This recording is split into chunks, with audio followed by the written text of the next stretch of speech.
All right, thank you for joining us again. We have an exciting episode today. So, Elise, what are we discussing? We are actually talking about pro-life advocacy because we asked you guys, you answered, you said you wanted pro-life content. And so today I am going to be doing a longer version of a video that I made almost a year ago, actually. I made this video a year ago talking about debunking every pro-choice argument I can think of in 60 seconds, but I'm going to give you the lowdown, the nitty-gritty, what is happening with this, and you're going to play devil's advocate. I get to be the devil's advocate. I am going to play the pro-death questionnaire, accusation, or person. It feels like a game show. All right, so let's just jump into some of the most, the most common. Yeah, some of the most common. If you are ever in a debate, if you're ever in a live, if you're ever watching any lives, you can most likely guarantee that these people will be coming up with these accusations, these questions going, these are the most common things and arguments that people use whenever they're trying to defend abortion. So let's see if any of them make sense. Now,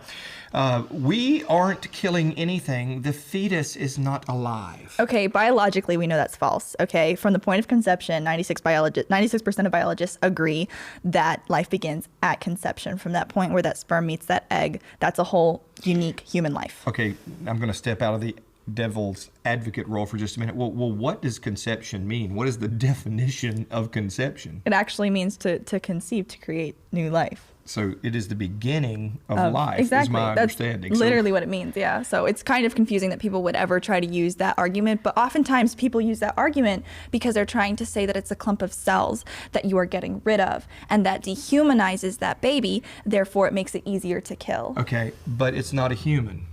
Right, but that's obviously false because the law of biogenesis states that we can literally not have anything other than humans. But it's not a human. Oh, my bad. I always like to answer this. My bad, I forgot. It's a zebra. But it's not a human. Exactly. And so from that point on, you literally are just dealing with somebody that either doesn't want to listen to science or is having to come to terms with their cognitive dissonance. See, there's a huge difference between defending a point and seeking truth. Yes. So, unfortunately, I think that's what we're dealing with, and we kind of take it to heart. So how about this one? Let's see. It's not alive. It's not a human. How about this one? My body, my choice. Okay, we obviously know that that baby is not your body. It's obviously a completely other separate human being. Its unique DNA and characteristics have already been determined from that point of conception. Its hair color, eye color, skin color. But it's like an organ. It's often compared to a parasitic organ in my body, like a vestigial, like an appendix or something. Well, we already know that that baby is going to be living, human, and whole. Okay, it's already got all of those characteristics from the point of conception. So trying to say that it's like a parasite, trying to say that it's like an organ, trying to say it's like a clump of cells, trying to say that it's part of you is just scientifically inaccurate. So you're telling me that the complete DNA structure of a child is there at conception? Yes. At no point in your journey to adulthood were you ever not you. Wow. Crazy, right? But how about this one? It's not human. Sorry. Let's do that again. It's not human. And it's my body and it's my choice. Okay. How about this one? How about this? The fetus is not sentient. It doesn't know what's happening around it. Therefore, we can obviously kill it. That's been an argument that I've run into many, many times as of late.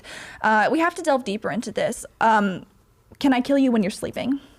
Yeah, I suppose you could, but you would go to jail for it, I hope. Most people in this circumstance would be like, yeah, you can't kill me while I'm sleeping. That's wrong. Why would you do that? Well, according to you, just because you aren't aware of what's happening around you means that we can kill you. So this also works in the idea of coma patients. Can we kill coma patients? No, we can't just kill every single coma patient, specifically coma patients that you know are going to wake up. Okay. Would never do that. People often talk about brain dead, but that's completely different from a fetus. Okay, so I'm losing the scientific argument that this is not an autonomous being. I'm losing the scientific argument that it's not a human autonomous being. I'm losing the argument that it's not alive. So I'm going to say, let me jump over into something that most people have no clue about, which is the moral realm. But what about in instances of rape? Right. Lauren Elise? Honestly, at the very beginning, you have to understand that these people are trying to pull at heartstrings whenever they talk about rape victims, and you have to tread very carefully. Obviously, because people that are pro-abortion assume that they care more about the mother than they do the child, they assume that we care more about the child than we do the mother. The problem is we care about both, and we can care about both at the same time. You have to understand that killing that little baby, that innocent child, is not going to heal the rape. It's not going to heal the trauma. It's only going to add more violence to the situation. And responding to that situation with more violence is not going to help anyone. In fact, your emotions are heightened. Things are happening that you don't realize what's happening. And then all of a sudden you've gone and you've killed a baby, and you have to deal with that guilt for the rest of your life. Honestly, killing that baby, that innocent baby, in rape is probably one of the most tragic things that we have lied to women and told them that they have to do. So you're telling me that two wrongs don't make a right? They never Is that make a what right. You're saying? 100%. You know, I heard you make a point before that you said, in what other crime do you punish the child for the sins of the parent? This is 100% true. Yeah. So that's very interesting. So, when we talk about rape, the idea that the pro-death side is only concerned with the mother. Right. And there's nothing wrong with that. We should be concerned with the mother in that instance. Love them both. It is horrible and it is tragic. But we should also be concerned with a baby. I ask people very often, okay, when is it okay to kill a baby? Is it okay to kill a baby if it's going to be born poor, if it's born in poverty, or if it's going to be poor? Well, who can know that? Is it okay to kill a baby if it has mental issues or physical issues? When is it okay to kill a baby? And the reality is, it's just not. Exactly. It's just not. So what about when the life of the mother is at stake or at risk? Okay, this is one of the most common ones that I get, and actually, I feel like it's the biggest red herring. It's the biggest issue that people try to run into and try to make an issue out of, when it's really not an issue, because there's actually no condition out there that causes you to go in and intentionally discriminate against a child. You say, oh, what about preeclampsia? What about all of these different things? It's very simple. Have a preterm birth. Okay, if the mother is experiencing a life-threatening condition, you're going to have a preterm birth, not an abortion. Sometimes, unfortunately, it's not at the age of viability, but again, that's still going to be considered a preterm birth and not an abortion. And that baby should be given the respect and dignity and medical care it deserves, and that mother should be taken care of as well. But there is no reason to go in and intentionally kill a child to save a mother. I'm going to give you another example. For instance, if the mom is suffering from cancer, she can go in and still have chemo. She can go in and still have chemo because that chemo is not to try to kill the baby, it's to try to save the mom. Right. If the baby accidentally dies during chemo, again, that's not considered an abortion because the outcomes are different. Whenever I'm talking about abortion, I like to use the Texas definition, legal definition of abortion, which would be considered, it's a procedure that would be considered a failure if both the mother, if the child lived. It's considered a failure if the child lived. Well, what about like a tubal pregnancy? Oh, ectopic pregnancy. Ectopic pregnancy. See, I feel like nobody actually knew what an ectopic pregnancy was up until a year ago. I found myself also having to search that out. But again, it's going to be another one of those issues where it's not really an abortion because there's no way for that baby to live. There's absolutely no way for that baby to live. So instead of going in and killing a baby, you're going in and saving the mother, because again, that baby, you can't live. The same thing if the baby's born without a brain, if the baby's born without lungs, again, there's no way for the baby to live. Okay, so I am absolutely pro-life. I believe that life is valuable and it is given of God, and we should not arbitrarily throw away life. I believe that with all my heart. However, on several occasions, when communicating with pro-death people concerning this, it's pointed out very quickly, very vehemently, that you are not a man. Or not, excuse me, you're not a woman. I are a man. Yeah. Anyway, that it's pointed out very vehemently that you can't have an opinion on this because you've never had a baby. Tell me how to deal with that. No uterus, no opinion. That would be the same thing as basically, let's say that there was a parent that was abusing a child, right? Let's say there was a parent abusing a child. You can go and you can say, hey, stop abusing that child. And they can look at you, and let's pretend you don't have any kids, and they can go, well, you're not a parent, so therefore you can't tell me how to do this. You can't tell me how to do that. No, I can still tell you to stop abusing your child.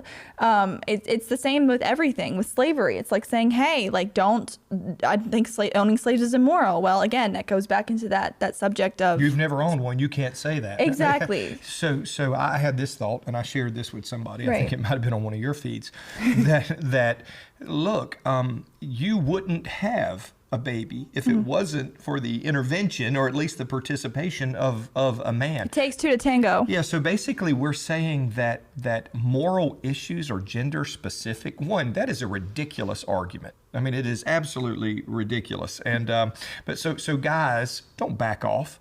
You have a right to have an opinion, and you especially have a right to voice an opinion whenever that is a godly or morally obvious and correct opinion. What about this idea of abortions have to be safe and they have to be legal, but they must absolutely be available? Right. So when you're talking about abortion, you're assuming that this medical procedure is 100% safe. It's not. And it can also kill a baby. Oh, I mean, to the mother, to the mother, to the mother, to the mother. But then to the baby, again, this is the only medical procedure where it's considered a failure if somebody doesn't die. So I've heard people talk about an abortion doctor or a healthcare provider in this. Reproductive specialist. Reproductive specialist. My gracious. You know, something that I think that some people understand, that whoever owns the language, right? You know, even when we talk about pro-choice, this is not a pro-choice issue. Mm-hmm. We all make choices. We're not bad. We don't have a problem with anybody making choices. This is a pro-death stance. This is always results in the death of a child, a human being. I believe that history is going to look back on this time in American history very, very narrowly. Mm-hmm. I believe it will be so morally obvious to somebody at some point in our future, and they will wonder, just as we did in the era of slavery in America, and say, how could you have allowed this atrocity? How could these people have allowed these atrocities to continue? So one more argument. Let me throw this one out there. Okay. Well, what about this one? The child will go into the adoption system. Okay, people often follow this up with the adoption system or the foster care system, which are two completely and totally different systems. So we're not even going to talk about foster care because children do not go into the foster care system because the parents will still have parental rights over them. They're going to go into the adoption system.